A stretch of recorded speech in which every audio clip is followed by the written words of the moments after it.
what do you need to see from President Zelenskyy to restart these negotiations? Well, I just think he should be more appreciative, because this country has stuck with them through thick and thin. We've given them much more than Europe, and Europe should have given more than us, because, as you know, that's right there. That's the border.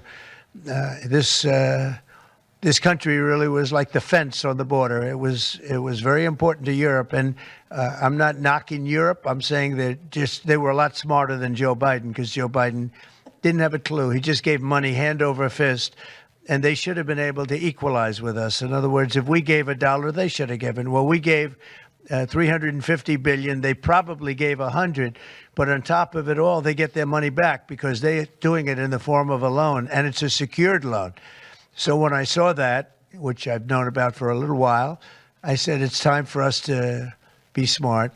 At the same time, it's great for them because they get us in the country taking the rare earth, which is going to fuel this big engine, and especially the engine that we've in a very short time created, and we get something, and we're there. We have a presence there. With all of that being said, I want one thing to happen. I want all of those young people to stop being killed. They're being killed by the thousands every single week. Last week, 2,700 were killed. 2,700 young, in this case, just about all young boys from Ukraine and from Russia. And that's not young people from the United States, but it's on a human basis. I want to see it stop. The money is one thing, but the death. And they're losing thousands of soldiers a week. And that's not including the people that get killed every time a town goes down or a missile goes into a town. And I want to see it stop. Yes. Are you considering canceling military aid to Ukraine? And can we get a reaction to what the Prime Minister said, that your administration is bringing U.S. worldview in alignment with Moscow's? So this is a deal that should have never happened. This is a deal that would have never happened. And it didn't happen for 4 years. It didn't happen. It was never even close to happening. If I were president, it would not have happened. And October 7th would not have happened in Israel. And inflation wouldn't have happened. And Afghanistan, disastrous.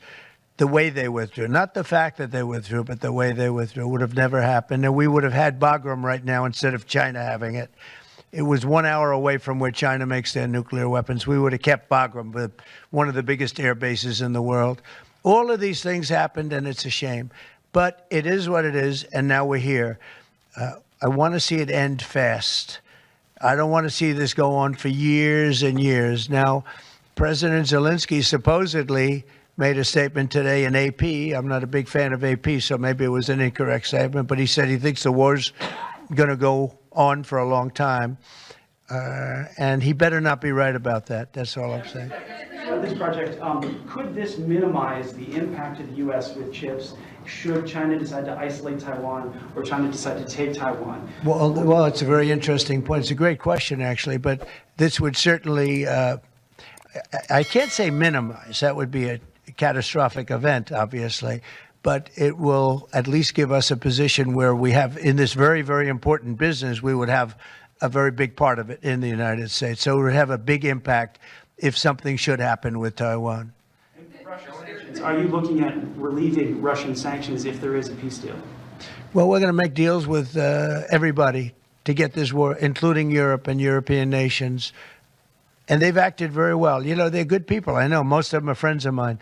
The heads of state, the heads of the various countries, prime ministers from the different. I got four prime ministers and 5 presidents called me over the last 2 days, and they want to work it out. They want to get it worked out. And I think they're also, you know, they're talking money, but the money is less important than the deaths. We're talking thousands of young people a week. And people would say, why do I care about Ukraine, young people? Why do I care about, and not all young, but they're pretty young. You know, Ukraine is running a little bit low, and they're getting older. They're recruiting older people. It's a very, very sad thing that's happening over there, and we want to get it finished. We want to stop the death. On the tariffs, is there any room left for Canada and Mexico to make a deal before midnight? And should we expect those Chinese tariffs, the extra 10%, to take no room left for Mexico or for Canada. No, the tariffs, they're all set. They go into effect tomorrow.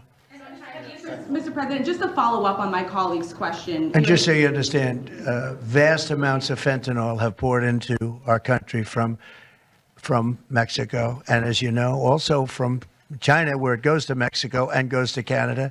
And China also had an additional 10, so it's 10 plus 10. And it comes in from Canada and it comes in from Mexico. And that's a very important thing to say. Yeah, please, go ahead. Have you decided if you're going to suspend military aid to Ukraine? Have you made that decision? Well, I haven't even talked about that right now. I mean, right now, we'll see what happens. A lot of things are happening right now as we speak. I mean, literally as we speak. I could give you an answer and go back to my office, the beautiful Oval Office. I could go back into the Oval Office and find out that the answer is obsolete. It's like his business. It's obsolete. You come up with a new chip and it's obsolete about 2 minutes later, right? But that's what's good about his business. That's why he's the only one that's successful in it. But to follow up my colleague's question, from Russia saying that your foreign policy is largely in line with their vision, should that be concerning to Americans? said what? Should that be concerning to Americans? Read the statement. That Russia says that your administration's foreign policy is, quote, largely in line with their vision. Well, I'll tell you what, I think it takes two to tango, and you're going to have to make a deal with Russia, and you're going to have to make a deal with Ukraine. You're going to have the assent, and you're going to have the consent from the European nations, because I think that's important, and from us. I think everybody has to get into a room, so to speak, and we have to make a deal. And the deal can be made very fast. It should not be that hard a deal to make. It could be made very fast. Now, maybe somebody doesn't want to make a deal. And if somebody doesn't want to make a deal, I think that person won't be around very long. That person will not be listened to very long because I believe that Russia wants to make a deal. I believe certainly the people of Ukraine want to make a deal. They've suffered more than anybody else. We talk about suffering. They've suffered. But if you think about it, under President Bush, they got Georgia, right? Russia got Georgia.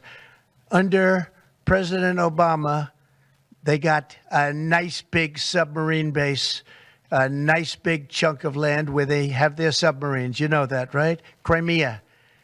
Under President Trump, they got nothing. And under President Biden, they tried to get the whole thing. They tried to get the whole big Ukraine, the whole thing. If I didn't get in here, they would have gotten the whole thing. So I can only say, you can go back to Bush, you can go back to Obama, and go back to Biden. They took a lot.